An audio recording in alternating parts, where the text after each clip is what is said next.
We have approved a comprehensive tuition policy, something that's been worked on for quite some time. We had a tuition policy in place from 2005. This is an updated version of that. It's significant in that it allows the institutions, or recommends as a policy, that the institutions be able to raise their tuition towards the SREB average tuition without impacting TOPS. And what kind of an impact will this have both for students and for universities? Well, it's going to be a market-driven recommendation for the universities to be able to get additional tuition based upon what the market can bear, but holding TOPS harmless. And where do Louisiana universities rank right now compared to other universities, not only throughout the South, but through the country? Towards the very bottom in tuition.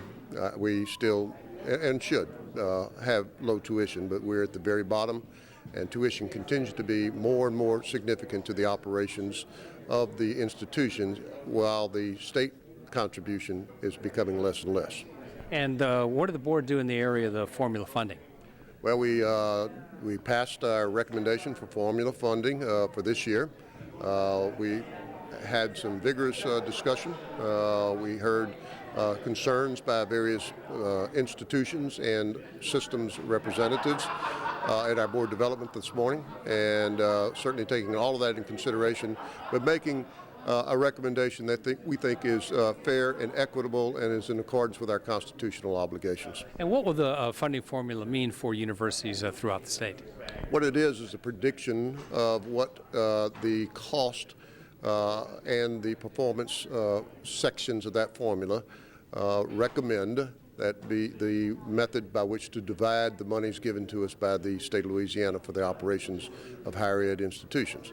In other words, you take a set amount of money that the legislature may appropriate, and we divide it between all of the institutions in a method that compares each institution to its peer institutions in the South. Are you encouraged by both of these changes? I am. It's very difficult in this time of such fiscal constraint to try to make sure that we're being fair to our institutions and to our systems.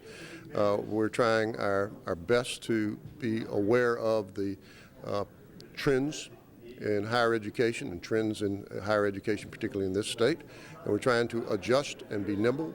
The formula is always a work in progress, and it always needs to have us refining and defining, but there needs to be predictability and stability, and we're trying to do that since this formula is based almost identical to the one last year.